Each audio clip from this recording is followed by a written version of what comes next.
Chapter 6 start करेंगे हम आज। देखिए, मैंने आपसे कहा था कि जब हम न्यूटन लॉज ऑफ मोशन पढ़ाने लगेंगे तो फिर हमारे और आपके बुक का जो है सर करिकुलम एकदम कॉमन हो चुका होगा। तो Newton laws of motion, Newton laws of motion ये चैप्टर का नाम है, चैप्टर 6। यहीं से आपको रफ्तार भी दिखाई देगी। अब जल्दी जल्दी सिलेबस होगा। Newton's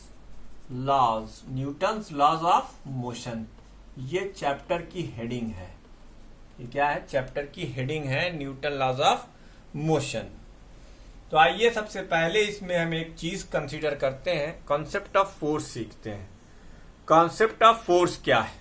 what is force? Force क्या है? What is force? A force is an external agency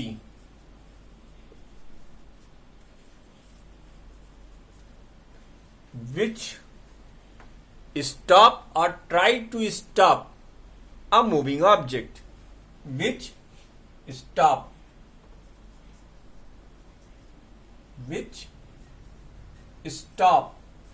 or tries to stop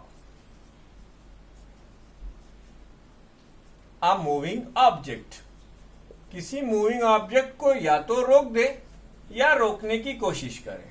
second, accelerate or tries to accelerate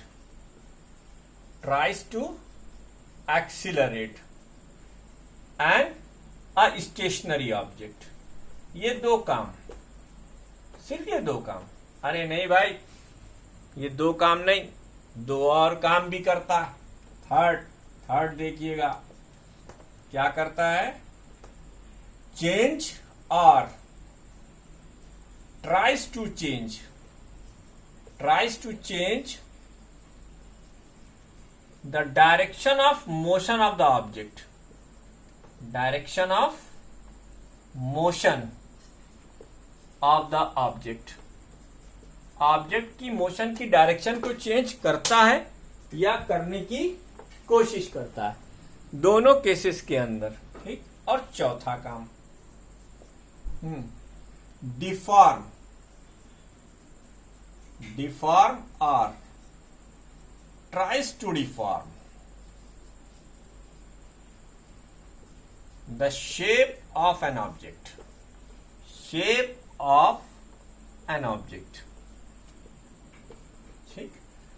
तो ये चार काम है जो फोर्स करता है या करने की कोशिश करता है।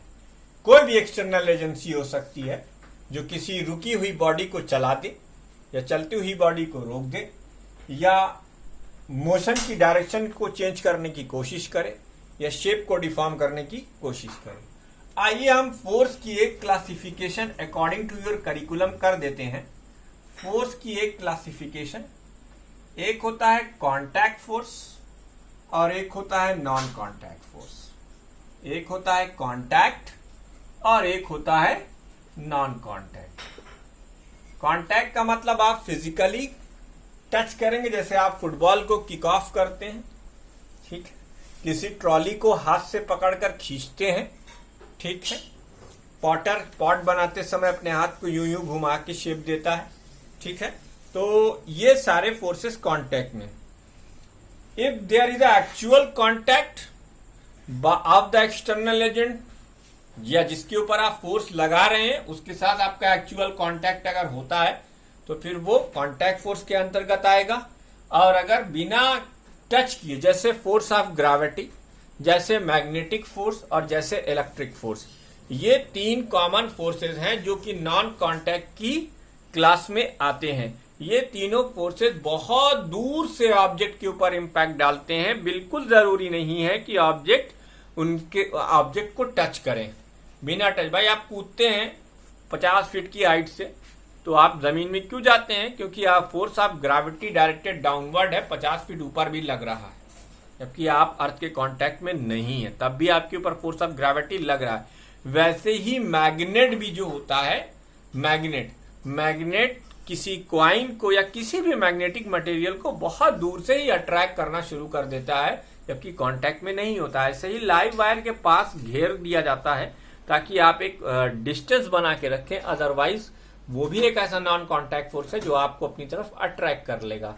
तो इसकी एग्जांपल आप लिख सकते हैं, फॉर एग्जांपल पुलिंग फोर्स, ठीक, टेंशन, फ्रिक्शन, ठीक, या पुशिंग फोर्स, ये सब क्या है, कांटेक्ट फोर्सेस है।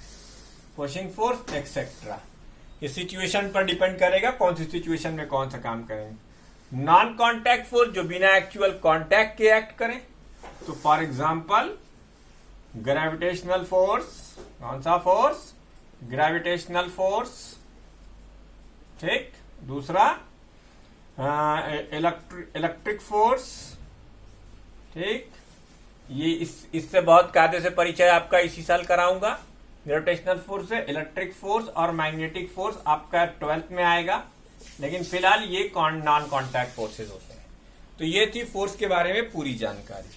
अच्छा, अब आप एक टेंडेंसी अपनी आप जानते हैं कि जैसे कोई आपका छोटा भाई आपसे कहे कि दीदी या दादा एक गिलास पानी पिला दो, तो जो आपके मन का सबसे पहला विचार है, मैं क्यों करूं, खुद से ले लेना। अगर छोटा हुआ तो आपने तुरंत ऑर्डर दिया खुद से ले ले, और बड़ा हुआ तो चुपचाप जाके ला दोगे, यही तो करो।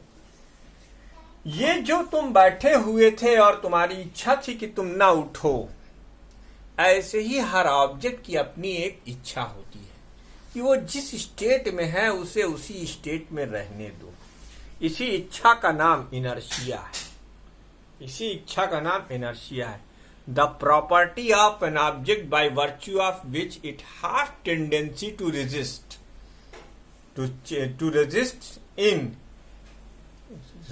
To change in its state of, number 1 rest, motion, direction, rotational motion and electrical flux. 5 type के इनर्शिया होते हैं। You have to learn the 5 types of inertia during the entire curriculum of 2-year syllabus of class 11th and 12th physics। लेकिन फिलहाल इस chapter के लिहाज से हम यहाँ पर सिर्फ 3 टाइप के इनर्शिया का जिक्र करेंगे। I am going to discuss only the 3 types of inertia here, the inherent property of all the objects। तो आइए इस वीडियो को पॉज कर इसे नोट कर लीजिए। अब हम लोग इनर्शिया के बारे में बात करने जा रहे हैं। We are going to discuss the inertia।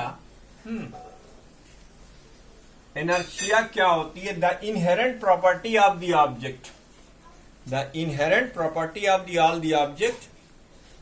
क्या है inertia भाई? Inertia की डेफिनेशन क्या है? Inertia, the inherent property of all the objects that they do not change, that they do not change their state of rest, do not change their state of rest or uniform or of uniform motion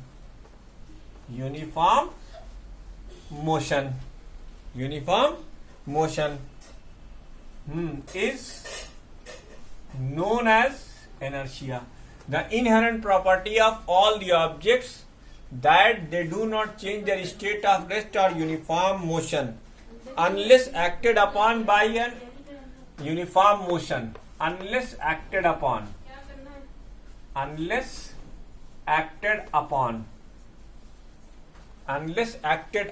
by an external force,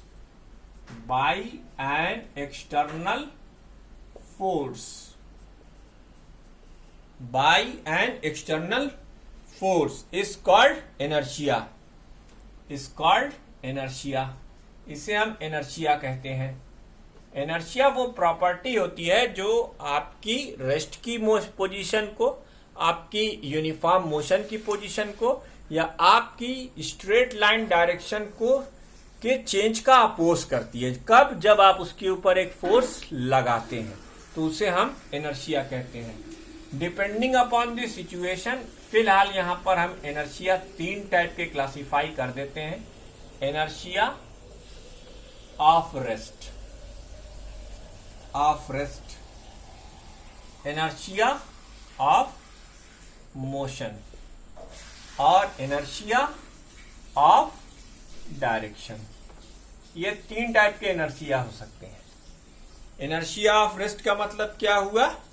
inertia of rest का मतलब ये हुआ कि अगर कोई body रुकी है तो वो रुकी हुई रहना चाहती है जब तक कि आप उसके ऊपर कोई फोर्स ना लगा दें।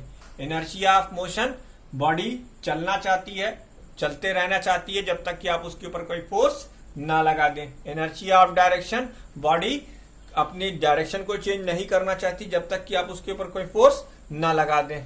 अब इनके सारे एग्जांपल्स आप 9th क्लास में अपने सर से पढ़कर आए होंगे, ठीक है।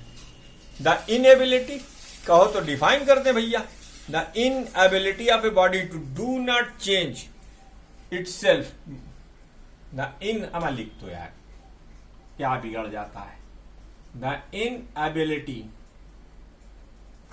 Of an object to do not change its state of rest itself is known as inertia of rest। इसे हम इनर्शिया ऑफ रेस्ट कहते हैं। उसी तरीके से the inability of an object to do not change its state of uniform motion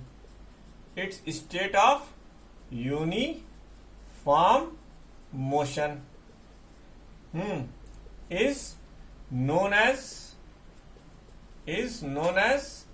inertia of motion, inertia of uniform motion कहो यार, uniform motion. ठीक, ये दूसरी डेफिनेशन हो गई। The inability of object to do not change its direction of uniform motion. बस खत्म, ये ऐसे लिख दो, इसे याद करना भी मुश्किल नहीं। The inability of an object, the inability of an object to do not change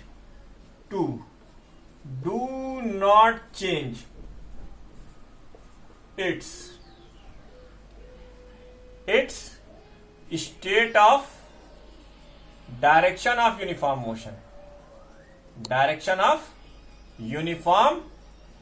motion is known as inertia of direction। अच्छा, ये इनर्शिया ऑफ डायरेक्शन हो गया। ठीक है, तो 3 टाइप के इनर्शिया हमें फिलहाल यहां पर पढ़ने हैं। Inertia of rest, inertia of motion और इनर्शिया ऑफ डायरेक्शन। तो इनर्शिया ऑफ रेस्ट का मतलब बॉडी अपने आप से कभी भी अपनी स्टेट की पोजीशन को चेंज नहीं करेगी। बॉडी कभी भी अपने आप से अपनी यूनिफॉर्म मोशन की स्टेट को नहीं चेंज करेगी और बॉडी कभी भी अपने आप से अपनी रेस्ट की पोजीशन को चेंज नहीं करेगी। ठीक, अच्छा, अब इसके एग्जांपल्स आप खुद से पढ़ लें तो ज्यादा अच्छा होगा। ठीक है, आइए हम आपको न्यूटन का first law of motion discuss करते हैं। ठीक है, it is up to you to read the examples. Newton first law of motion, video को पॉज करके नोट करना है, ये बार बार बताने की जरूरत नहीं है। ठीक है, अच्छा, इस वीडियो को मैं पहली माइक से रिकॉर्ड कर रहा हूं, ये मेरी पहली वीडियो, तो कृपया जो भी वीडियो देखेगा वो हमको ये जरूर बताएगा कि वॉइस क्वालिटी में कुछ डिफरेंट आया या नहीं, प्लीज, है ना। इसको जरूर बताइएगा। आइए the most awaited Newton first law of motion discuss करते हैं, लेकिन अपनी अंदाज में। Newton's first law of motion. चलो, तुमको मैंने रेजोल्यूशन ऑफ वेक्टर पढ़ाया है। क्या पढ़ाया है? रेजोल्यूशन ऑफ वेक्टर, जो ये कहता है कि एक वेक्टर की इफेक्टिव वैल्यू दो डिफरेंट डायरेक्शन में डिफरेंट हो सकती है, तीन डिफरेंट डायरेक्शन में तीन डिफरेंट वैल्यू हो सकती है। ये हमने आपको पढ़ाया है। आइए हम उसी का इस्तेमाल करके न्यूटन का फर्स्ट लॉ ऑफ मोशन देखेंगे। और आज हम आपको एक दो और टेक्निकल टर्म इसी में और भी बता देते हैं। काफी इंटरेस्टिंग चीज है ये। यही समझ लीजिए कि आपके पास एक मटकी है, इस मटकी को आपने, इसमें माखन रखा हुआ है और ये मटकी आपने दो स्ट्रिंग के थ्रू दो उससे टाइट कर रखी है। एक का टेंशन T1 है और एक का टेंशन T2 है। ओके, तो मेरे भाई, जो न्यूटन का लॉ आप 9th क्लास में पढ़ कर आए थे, उसके हिसाब से जिस डायरेक्शन में फोर्स लगेगा उस डायरेक्शन में एक्सीलरेशन होना चाहिए था। लेकिन ये माखन से भरी हुई मटकी अपने वेट की वजह से ना नीचे आती है, ना इस टेंशन की वजह से इधर जाती है, ना इस टेंशन की वजह से इधर जाती है। तीन फोर्सेस लगने के बावजूद in the influence of three forces, this matki is not movable. What is the reason? We have to clarify it. हमें ये बताना पड़ेगा कि ऐसा कैसे हुआ। तीन फोर्सेस लगने के बावजूद मटकी में कोई मोशन नहीं है। देखो, इसलिए नहीं है कि मान लो ये एंगल थीटा है और ये एंगल फाई है।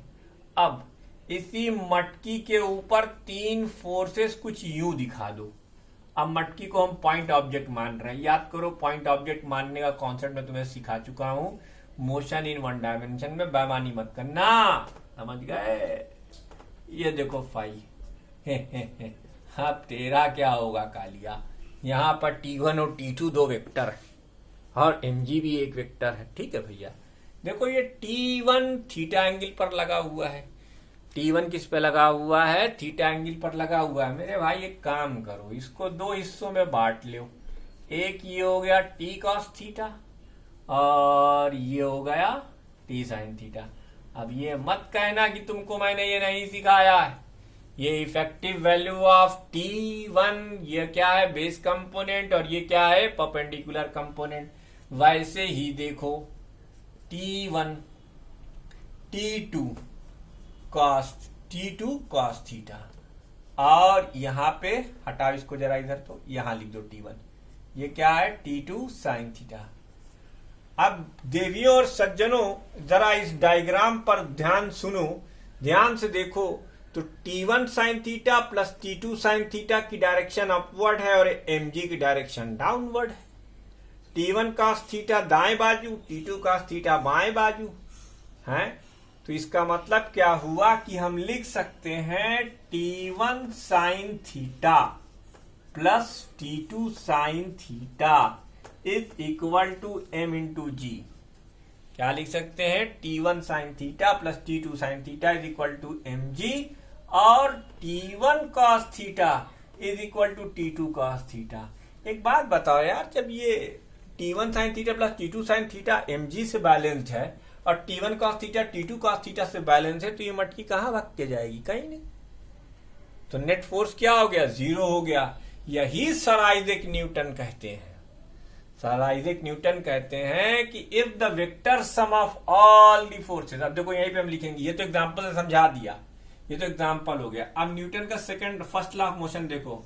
If the vector sum of, जो तुमने 9 में पढ़ा था वो हम बाद में बताएंगे। If the vector sum of all the forces acting on an object is zero, then body will remain in equilibrium and then object will remain in equilibrium. ये object will remain in equilibrium, वो remain in equilibrium रहेगी. अब ये equilibrium chemistry वाला नहीं है, इसे आप केमिस्ट्री का इक्विलिब्रियम मत समझ लीजिएगा. क्या है हम बताते हैं. तो सर आइजैक न्यूटन फरमाते हैं कि sigma F net is equal to 0. ये अगर ये हो गया, यानी मान लीजिए कि किसी ऑब्जेक्ट के ऊपर एक फोर्स आपने F1 लगाया इस तरीके से, F2 लगाया आपने इस तरीके से, और F3 आपने लगाया इस तरीके से. ये तीन फोर्सेस का सम अगर 0 के बराबर हो गया तो फिर भैया बॉडी क्या रहेगी, इक्विलिब्रियम में. बॉडी कहाँ रहेगी, इक्विलिब्रियम में. और इक्विलिब्रियम क्या होता है, इक्विलिब्रियम के क्या कॉन्सिक्वेंसेस होते हैं, ये सब हम आपको बताने जा रहे हैं. घबराइए नहीं, हम आपको सब बताते हैं. ठीक है, 1 मिनट रुकिएगा.